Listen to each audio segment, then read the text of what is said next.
வணக்க நண்பர்களே! இன்னைக்கு நாம பார்க்க ஒரு முக்கியமான தகவல்.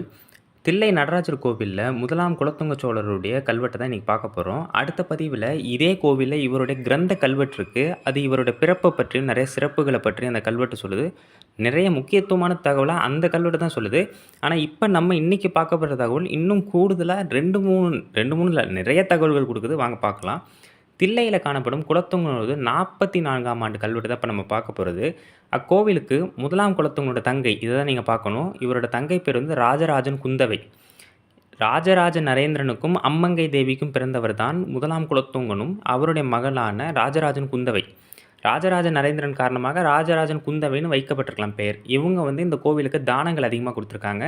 இவங்க காலகட்டத்தில தான் அதாவது நெறைய பேர் வந்து கோவிலுக்கு பொன் வைந்திருக்காங்க. இவங்க காலகட்டத்திலயும் பொன் வைந்த ஒரு சிறப்பும் இந்த கல்வெட்டு நமக்கு சொல்லுது. இந்த கல்வெட்டு வந்து பார்த்தீங்கன்னா, நீங்க உள்ள போறீங்கல்ல, அந்த கோவிலோட உட்பிராகாரத்தில வடக்கு சுவர்ல இருக்கு. அதாவது சரியா சொல்லணும் அப்டின்னா, இந்த பன்னிரு திருமுறைகள்லாம் இருக்கு பார்த்தீங்களா, அந்த இடத்துக்கு கொஞ்சம் பக்கத்தில இருக்கு. அது வாசலே பார்த்தீங்கன்னா, நெறைய கோப்பெருஞ்சிங்கன் காலத்து கல்வெட்டும், குலோத்துங்கன் காலத்து கல்வெட்டும் தான் இந்த பக்கமே நெறையா இருக்கும். கல்வெட்டுக்கு வரும். ஸ்வஸ்தி ஸ்ரீ திருபுவன சக்கரவர்த்திகள் ஸ்ரீ குலோத்துங்க சோழதேவர் திருத்தங்கையார் ராஜராஜன் குந்தவை ஆழ்வார் ஆளுடையார்க்கு தண்ணீரமுது செய்தருள இட்ட பிண்டம் ஒன்றினால் குடிநற்கள நிறை மதுராந்தகன் மாடையோடு ஒக்கும் பொன் 50 களஞ்சு நானிலதை முழுதாண்ட ஜெயதரர்க்கு 44 மீன நிகழ் ஞாயிற்று வெள்ளி பெற்ற உரோகிணி நாளிட்டு தேனிலவு பொலிற்றிலை நாயகர் தங்கோயிலெல்லாம் செம்பொன் மெய்ந்தாரென வருந்தொழுதே இத்தும் ராஜராஜன் குந்தவை ஆழ்வார் தில்லை நாயக தேவருக்கு திருக்கண்ணாடியும் இட்டார். இன்னும் கல்வெட்டு முடியலங்க, இன்னும் கொஞ்சம் இருக்கு. இது ஒரு ஒரு ஒரு பத்தி மாரி இருக்கு. அடுத்து ஒரு பத்தி இன்னொரு தகவலை சொல்லுது. அதாவது இப்ப நீங்க பார்க்குற இந்த தகவல் என்னன்னா, குலோத்துங்கனோட தங்கை என்ன தானம் குடுத்தாங்கங்கிறது இது தெளிவா சொல்லுது. குலோத்துங்கனோட தங்கை வந்து பார்த்தீங்கன்னா, திருத்தங்கையார்ன்னு குறிப்பிடுறாங்க. திருத்தங்கையாருங்கும்போது அரசரின் தங்கையாருங்கிறதுனால தான் இந்த இடத்துல திருத்தங்கையார்ன்னு குறிப்பிடுறாங்க. அடுத்து என்ன சொல்றாங்கன்னா, ஸ்ரீ குலோத்துங்க சோழதேவருக்கு காம்போஜராஜன் கட்சியாக கட்டின கல்லு.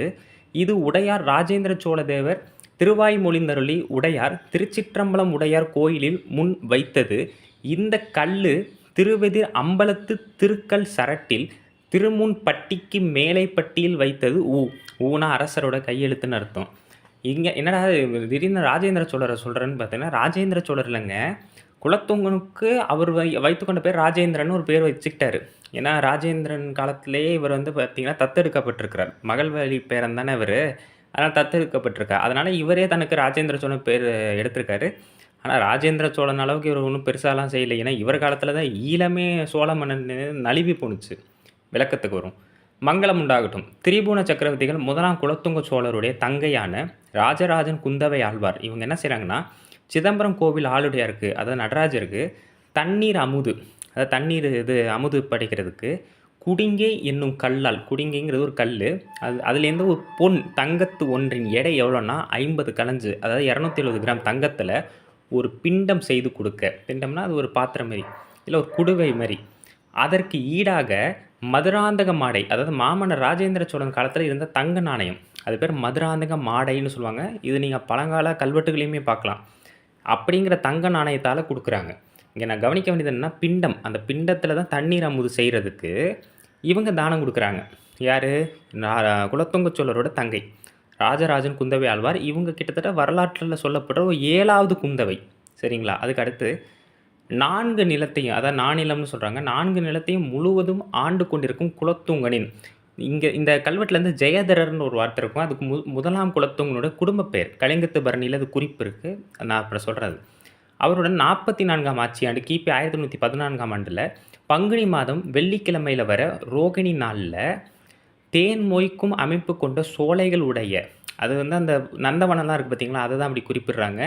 தில்லை நாயகர் கோவிலின், அதாவது சிதம்பரம் நடராஜர் கோவிலின் பொன்னம்பலத்தில் செம்மையான தங்கத்தை வேய்ந்து தில்லை நாயகருக்கு திருக்கண்ணாடியும் வழங்கியுள்ளார் குலோத்துங்கனின் தங்கையார். என்ன பண்ணியிருக்காங்கன்னா, இவங்க காலகட்டத்திலையும் இந்த இவங்க தங்கை என்ன பண்ணுறாங்க, சிதம்பரம் கோவில் அதுக்கு அந்த அம்பலத்துக்கு வந்து பொன் வேய்கிறாங்க.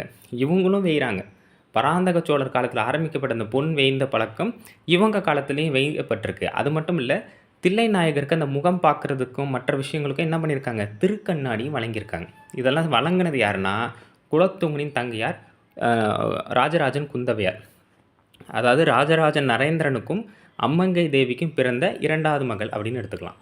அடுத்து சொல்ற விஷயம் என்னன்னா, காம்போஜ் அரசன், அதாவது கம்போடிய அரசன் 2ஆம் சூரியவர்மனாக இருக்க வாய்ப்பு இருக்கு. ஏன்னா, 1ஆம் குலோத்துங்கன் காலத்துல இருந்த சம வாய்ப்பு அரசன் வந்து இந்த மன்னன் தான் இருந்திருக்காரு. இவர் தான் அங்கர்வாட் கோயிலையும் கட்டினவர்.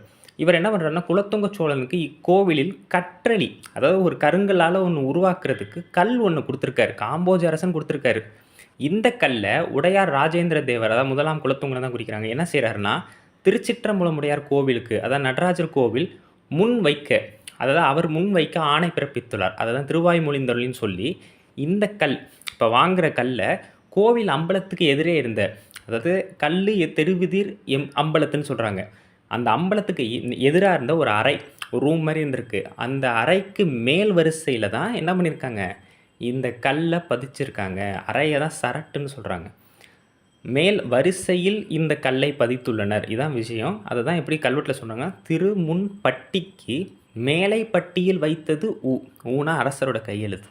அப்ப இதிலேருந்து என்ன தெரியுதுன்னா, இந்த காலகட்டத்தில காம்போஜ் அரசன் ஓரளவுக்கு நெருக்கமான உறவ தான் சோழர்கள்ட்ட கொண்டிருக்காருங்கிறது நமக்கு நல்லா தெரியுது.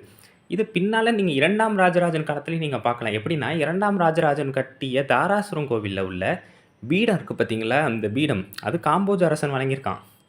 இந்த மாரி காம்போஜ அரசன் வழங்கப்பட்டதும், காம்போஜ அரசர்ட்டருந்து எடுக்கப்பட்ட சிற்பங்கள், மேனிகள் எல்லாமே தமிழக கோவில்கள்ல இருக்கு.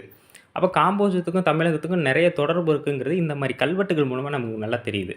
இதன் மூலம் 1ஆம் குலோத்துங்கன் காலத்திலேயே என்ன பண்ணப்பட்டிருக்கு, தில்லை கோவிலுக்கு பொன் வேய்ஞ்சிருக்காங்க. இங்க பாருங்க, 1ஆம் குலோத்துங்கன் காலத்தில தான் பொன் வேய்ஞ்சாங்கன்னு நான் சொல்லல. அவர் காலத்திலயும் ஒரு முறை பொன் வேய்ஞ்சிருக்காங்கன்னு சொல்ல வரேன். அதுக்கு முன்னாடி நெறைய பேர் பொன் வேய்ந்திருக்காங்க. சோழன், பல்லவன் எல்லாருமே பொன் வேய்ஞ்சிருக்காங்க.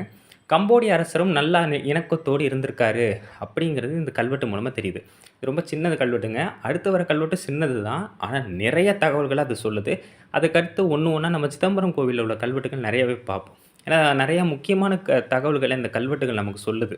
இன்னொன்னு சிதம்பரம் கோவில பற்றி நிறைய குறிப்புகள் வந்து வெளிய தெரியாம இருக்கு. அத நம்ம ஒண்ணு ஒண்ணா கொண்டு வரது தான் நம்முடைய வேலை. சரிங்களா? அடுத்த பதிவுல அத நம்ம பார்ப்போம். இந்த தகவலு ரொம்ப முக்கியமான தகவல். எல்லாருக்கும் பகிருங்க. நன்றி, வணக்கம்.